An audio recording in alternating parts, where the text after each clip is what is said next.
Hello, welcome to the Wild Review. On the Wild Review... What is this? What am I looking at? What kind of show is this? Incredible Story Studio. What is this show? This is a show that my friend requested that I check out. And when he did, I asked him why. I now have the answer to my question. Though if I'm to be completely honest, even though I've never heard or seen this show before in my life, I have to say the concept of it is actually pretty good. There isn't much of a dialogue in the show like normal sitcoms. In fact, I wouldn't even consider it a sitcom. Incredible Story Studio is actually a Canadian show that was worldwide. Oh, Canada! The show seemed to be pretty successful, seeing on how it was shown worldwide, and also had a good 5 seasons, running from 1997 to all the way to 2002. There isn't really that much information on this show, seeing on how when you type it in on Google, I would say maybe like the first 5 searches is all what you're basically going to get, and it's all the same thing. On Wikipedia, the page isn't that long like shows for, I don't know, Doctor Who or Lab Rats are. Incredible Story Studio is, I'd say, maybe a paragraph. Though like I said, this wasn't just an ordinary kid show with people doing stuff. This show was actually created by the viewers. The whole concept of the show was physically in the hands of kids. The way it would work was that kids from all around the world would send in stories to this production company, I guess, and whichever story was the best would be turned into a television episode of this show. It's kind of like an essay contest to where you write the best essay and you get to read it at graduation, even though the essay that you write is like something I think is one of your best works and it doesn't get picked.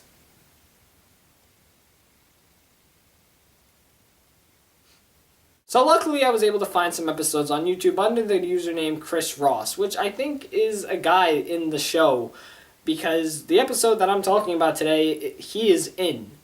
So it must be his personal channel, and he must be putting episodes that he were in on YouTube, on his channel, I guess. So today the episode I'm talking about is The Fake and the Fabulous. I'm gonna say right now, this episode is weird. It's like really weird. And I know it was written by a kid, so I really can't go that hard on it. But, I mean, like, that kid's like, what? She's got to be like 20 now? So, I don't think she would really care. The reason why I'm reviewing this episode out of all the episodes is because this is the one that caught my eye the most. Also, it was one of the first things to pop up when the show came up on the internet or whatever. So, yeah, let's see how this goes. Let's see how this episode rolls. Or whatever. Let's dive into The Fake and the Fabulous. So we open up with a girl who... I had to have a new look. Everyone was saying I was too nosy. So, I took a little off.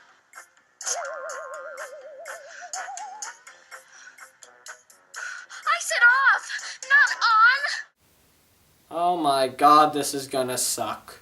After whatever that girl does, we now get introduced to the actual story that this girl wrote. Vanessa was basically a geek, but she absolutely so totally wanted to look like the woman in her glamour magazine. What are you doing, Phanesia?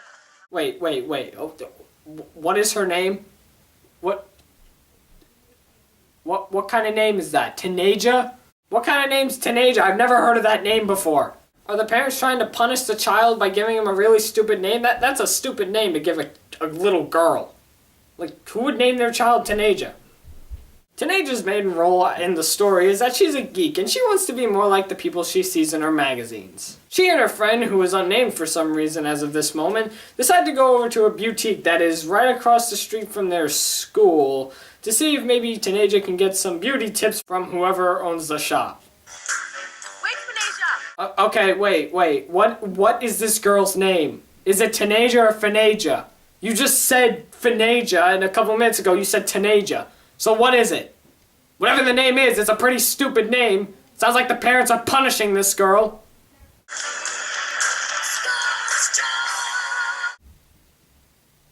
What?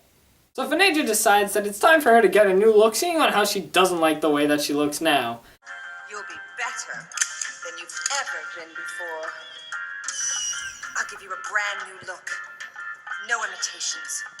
Just pure Phanesia.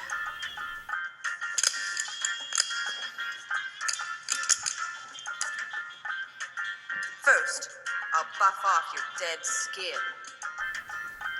Will it hurt? Oh, don't be ridiculous. Of course it will.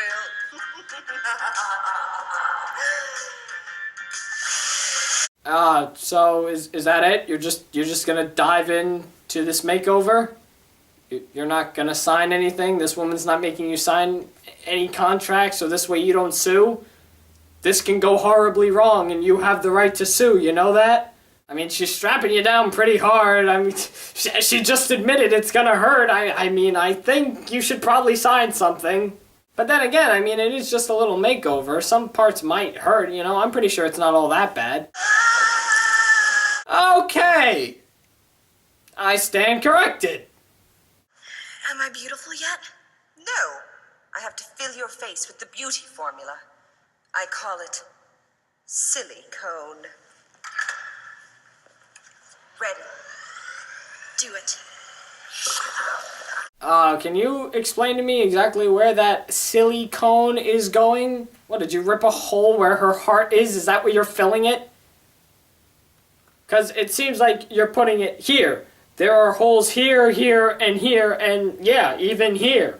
There's also a hole here, but she's sitting on it. So where is that hole going?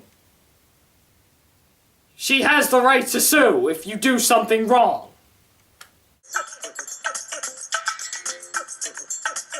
been waiting for that single moment I could come and that would stand the test of time. I was standing on the sidelines, only waiting for the call. Finally, everything is falling into line. You're a jerk. You just took somebody's flowers. This must mean you're glad to see me. My name's Tony, but I'll be anything you want. So because they just met each other, they both make a deal that if Tony meets her by the fire escape, then they can walk home together. But this is the first time you're meeting, right? I mean, it's not really clarified. See, because it looks like that you're just being introduced to each other. How can you walk home with each other if... You know what, never mind. You know, I'm overthinking this way too much. Have you seen Tony? I was supposed to meet him here after school.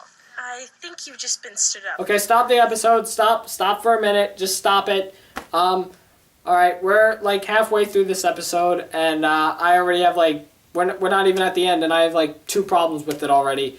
Specifically with this scene. The first one is, I'd like to know how your friend knows who Tony is, if you just met him. I mean, again, it kind of just looks like that you two met each other, so how could she possibly know who Tony is? Unless they have classes together, and she obviously knows who you're talking about. It's not really clarified here. I mean, like... How? So my second problem, which I guess I should have brought up earlier, is it a school day? Like, you just have 2 random girls just walking across the street to a building. I mean, like, it looks like they just left school. They're hanging out behind the school. It's never really clarified if class is going on. So are these kids supposed to be in school? Are they ditching class? Do they have better things to do than learn? Apparently everybody does in my class. 'Cause I learned nothing in my class.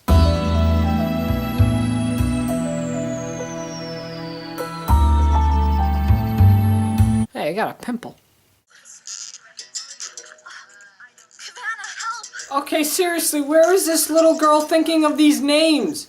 First Phanegia and now Cavanna? Who the hell names their kid Cavanna? I've heard of Savannah, not Cavanna. The only name that has not been weird yet is Tony. That's like the only name I know how to spell. Phanesia could barely bend her arms or legs. She thought the beauty treatment must have gone wrong. Really, I wonder what made them come to that conclusion. Your beauty treatment did this to her. Dear, she has the look everyone will want to have. Yeah, she also has the right to sue you. Papers, lady! Papers! Change her back or else. And just what do you intend to do about it? A boot. That shows you're a true Canadian. I called Action News. They'll be at the boutique at 5.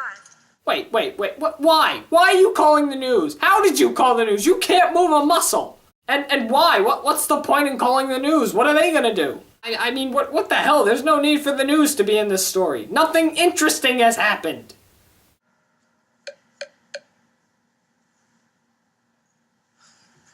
He must have bought a new look at the same boutique you did. How? How would you know that? You don't know Tony. We don't know Tony. We don't know anything about him. We were introduced to him as a handsome guy, not a nerd. There's no backstory saying on how he was a nerd. Maybe if it was mentioned in the beginning, but... No, you can't do that! That's cheating and writing stories. If an agent finds out from Tony that if they put clothes that she used to wear back before she got the makeover, she'll become a human again. Because magic. I want a different look. Didn't Higgins tell you? Once you change back, you have to stay that way. No, nobody told us that. Who the hell is Higgins? Is it this woman? Is the woman that's doing illegal stuff, was she the one that told you? How come she didn't tell her this? It's just making my mind confused. I'm gonna throw up after this.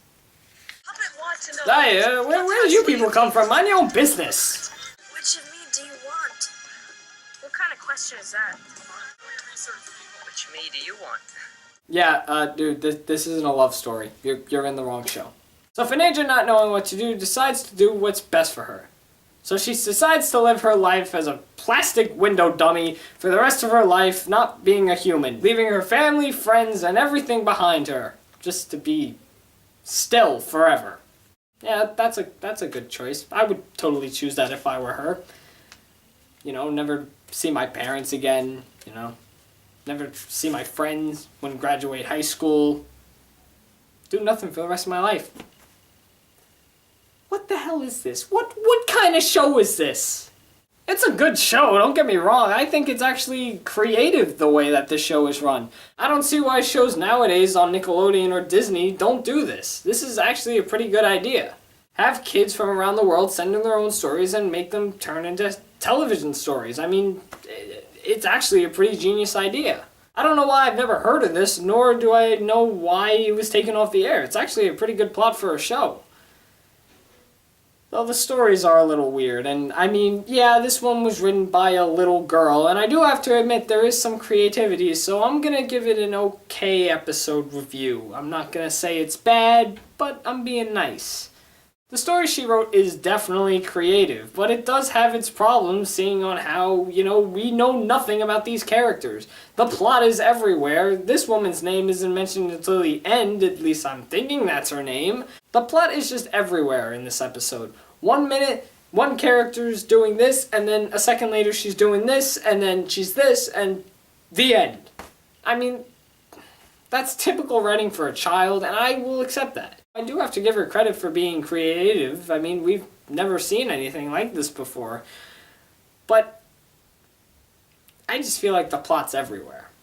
So that's my little opinion review on The Fake and the Fabulous, and also my little review on Incredible Story Studio. Maybe I'll review another episode from this show. Maybe I won't. It depends how weird the episode is. Or the story. I don't know. But that's enough of what I think. Now I want to hear what you people think. Have you ever seen this show? Have you ever heard of it? Do you like what you saw? Do you think maybe you'll look it up? Do you agree or disagree with anything I said in this video? Tell me in the comments, and also leave me your suggestions for whatever movie, TV show, or random thing you want me to talk about next. Thanks for watching The Wild Reviewer. I'm The Wild Reviewer, and you just saw me review a thing. You, all 1,000 people. No, only like 9. I only got like 9 views last time. Ow.